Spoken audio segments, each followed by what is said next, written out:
2019 সালের 23 November emerging teams Asia কাপের ফাইনালে মুখোমুখি বাংলাদেশ এবং পাকিস্তান। খেলাটা হয়েছিল মিরপুরে। প্রথমে ব্যাট করে পাকিস্তান করেছিল 301 রান, জবাব দিতে গিয়ে বাংলাদেশ অল আউট হয় 224 রানে এবং বাংলাদেশ হেরেছিল 77 রানের ব্যবধানে।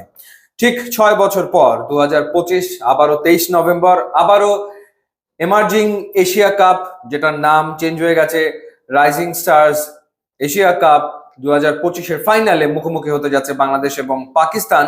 এবং খেলাটা হবে দোহাতে। ঠিক রাত 8:30টায় খেলাটা শুরু হবে।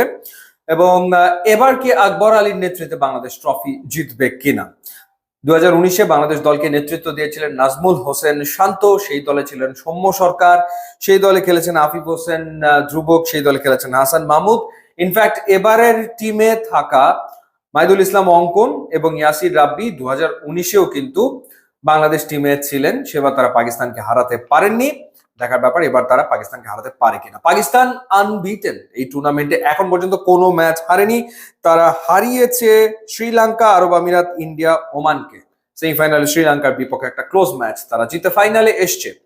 এবং ওভারঅল যদি দলের পারফরমেন্সের কথা বলি তাহলে আলাদা করে বলতে হয় যার কথা, তার নাম হচ্ছে মাস সাদাকাত, যিনি ব্যাটিং এও অ্যামেজিং পারফর্ম করেছেন। সোফার 235 রান করেছেন, সূর্যবংশীর পরে সেকেন্ড হাইয়েস্ট রান গেটার এবারে টুর্নামেন্টে, এবং একই সাথে তিনি 6টা উইকেটও নিয়েছেন।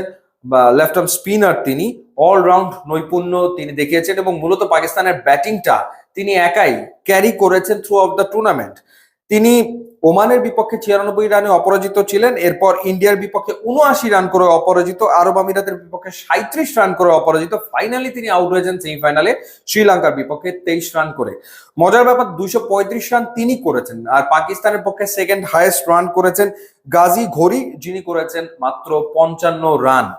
তো পক্ষান্তরে বাংলাদেশের ব্যাটিং ডিপার্টমেন্টকে লিড করছেন হাবিবুর রহমান সোহান, যিনি এখন পর্যন্ত রান করেছেন 202 এবং হাইয়েস্ট রান গেটারদের তালিকাতে 3-এ রয়েছেন বাংলাদেশের এই ড্যাশিং ওপেনার। এরপর দ্বিতীয় অবস্থানে রয়েছেন ক্যাপ্টেন আকবর, যার ব্যাট থেকে 75 রান এসছেন, এবং জিসান আলম শুরু তো ভালো করছেন, এখন পর্যন্ত টুর্নামেন্টে 73 রান করেছেন, বাট বড় ইনিংস খেলতে পারেননি। আর বোলিং ডিপার্টমেন্টের কথা বললে সুফিয়ান মুকিম 7 উইকেট নিয়েছেন, বাংলাদেশ পাকিস্তানের এই বাহাতি স্পিনার, এবং সাদ মাসুদ, যিনি লেগ ব্রেক বোলার, তিনিও 7 উইকেট নিয়েছেন। অর্থাৎ ফাইনালে আসলে পাকিস্তানের স্পিন মোকাবেলা করতে হবে বাংলাদেশি ব্যাটারদের, কারণ তাদের সবচেয়ে সফল 3জন বোলার, 3জনই আসলে স্পিনার। পাশাপাশি তাদের যে ফাস্ট বোলার রয়েছেন শাহিদ আজিম, তিনি 5 উইকেট সোফা নিয়েছেন। আর বাংলাদেশের দিক থেকে Ripon Mondal highest wicket taker, 8 wicket নিয়েছেন। ইন্ডিয়ার বিপক্ষে যা করেছেন সেটা তো এক কথায় অসাধারণ ছিল, ওরকম পারফরমেন্স তার কাছ থেকে বাংলাদেশ টিম আবারও চাইবে। এছাড়া রকিবুল হাসান বাহাতি স্পিনার, তিনি নিয়েছেন 6 উইকেট। 4টা করে উইকেট নিয়েছেন মেহরাব আন্ডার-19-এর প্লেয়ার সাকলায়েন, যিনি দুর্দান্ত পারফর্ম করেছেন, খুবই ইকোনমিক্যাল। আবু হায়দার রনিও নিয়েছেন 4টা করে উইকেট। সো ব্যাটিং এর দিক থেকে পাকিস্তান কিন্তু ওই একজনের উপরে ডিপেন্ড করছে। সুতরাং তাকে যদি কোনোভাবে মাস সাদাকাতকে যদি আগে ভাগে আউট করে ফেলা যায়, পাকিস্তান ডেফিনেটলি চাপে পড়ে যাবে, এবং সেই সক্ষমতা বাংলাদেশের বোলিং ডিপার্টমেন্টে রয়েছে, এবং বাংলাদেশের বোলিং ডিপার্টমেন্টে ভেরিয়েশনও রয়েছে। আর ব্যাটিং এর ক্ষেত্রে হাবিবুর রহমান সোহান হংকং এর বিপক্ষে সেঞ্চুরি করেছেন, ইন্ডিয়ার এগেনস্টে একটা 60+ নক খেলেছেন। সো তার দিকে ডেফিনেটলি টিম তাকিয়ে থাকবে। বাট এই টিমে লিটারালি জিসান রয়েছেন, ভালো সুর এনে দিতে পারেন। মেহরাবের পাওয়ার হিটিং আমরা দেখেছি, এবং মাহিদুল অঙ্কন রয়েছেন, এখন পর্যন্ত ওইভাবে জ্বলে উঠতে পারেননি, বা ইয়াসির রাব্বিও রয়েছেন। সো বাংলাদেশের ব্যাটিং ডিপার্টমেন্টও খুবই কম্প্যাক্ট, হাড্ডাহাড্ডি লড়াই হওয়ার সম্ভাবনা রয়েছে। এবং 2019-এ পাকিস্তানকে হারাতে না পারলেও আমার মনে হয় এবার বাংলাদেশের একটা দুর্দান্ত সম্ভাবনা। আর ক্যাপ্টেন যেহেতু Akbar Ali, lucky captain, 2020-এ under-19 টিমকে তিনি বিশ্ব চ্যাম্পিয়ন করেছেন, যেটা বাংলাদেশের ক্রিকেটের অন্যতম সেরা অর্জন। এছাড়া অধিনায়ক হিসেবে তিনি ব্যাক টু ব্যাক 2টো NCL এ রংপুরকে তিনি চ্যাম্পিয়ন করেছেন দলকে 2023 এবং 2024-এ।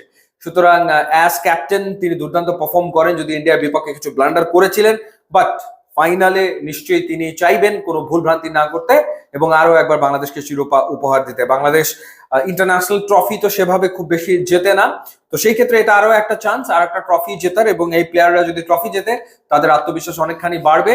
ওটা বাংলাদেশ তাকিয়ে থাকবে এই ম্যাচের দিকে, এবং আমরা আশা করবো যে আকবরের হাত ধরে বাংলাদেশ আরো একটা আন্তর্জাতিক শিরোপা জিতবে। ইউটিউব এবং ইনস্টাগ্রাম লিঙ্ক দেওয়া আছে, আপনারা যোগ দিলে খুবই খুশি হবো। And thanks for watching.